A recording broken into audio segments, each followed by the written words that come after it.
Hey, I just wanted to take a few minutes to go over some frequently asked questions that affect the question around wills and trusts and estate planning, and kind of outline for you our process that we engage in at Irvine Legal in order to help individuals and business owners and families navigate the various steps in that process.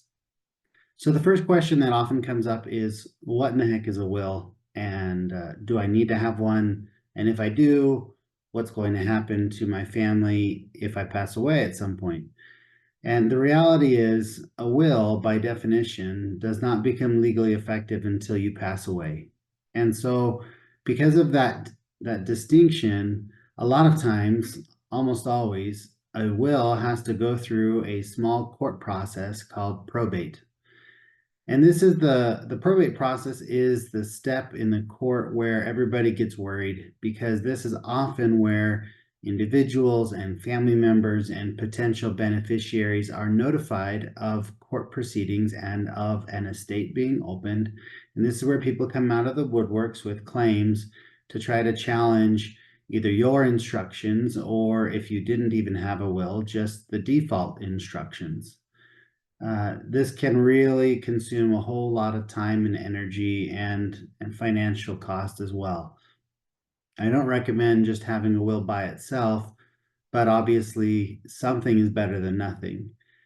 Uh, for most for most everybody that has a value of their estate more than $100,000, which usually means you at least have a house or maybe a retirement account of some kind, then I would always recommend having some kind of a trust package. Now, I'm not going to get into all the various types of trusts that exist, but suffice it to say there are dozens, if not hundreds, of different kinds of trusts that exist. There are ones that will protect your assets. There are ones that will make sure special needs are met. There are ones you can use for Medicaid planning. There are ones you can use to hold insurance. There are ones you can use to hold real estate. There are ones you can use for charities, for the sale of a business to avoid taxes. There are tons and tons of trusts out there. The most common type that I recommend, and what I consider step one of any family or any business or any individual's estate planning, is what I call a revocable or a living trust.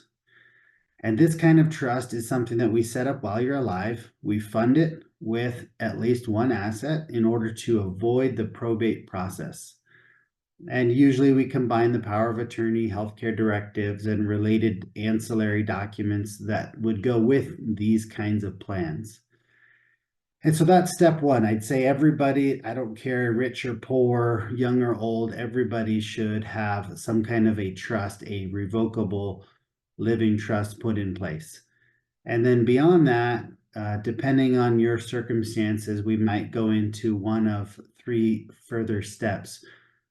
Step two would be to evaluate your business, if you own a business, and how that business in particular might be handled in the event of your passing away or the other owners. There are a number of factors to consider in that. And so there's definitely not a one size fits all approach. This is very customized.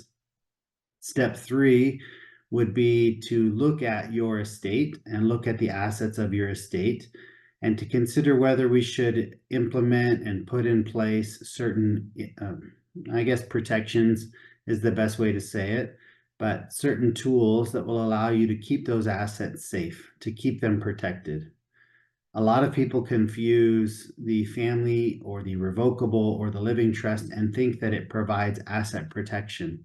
Well, it does not. By definition, it does not.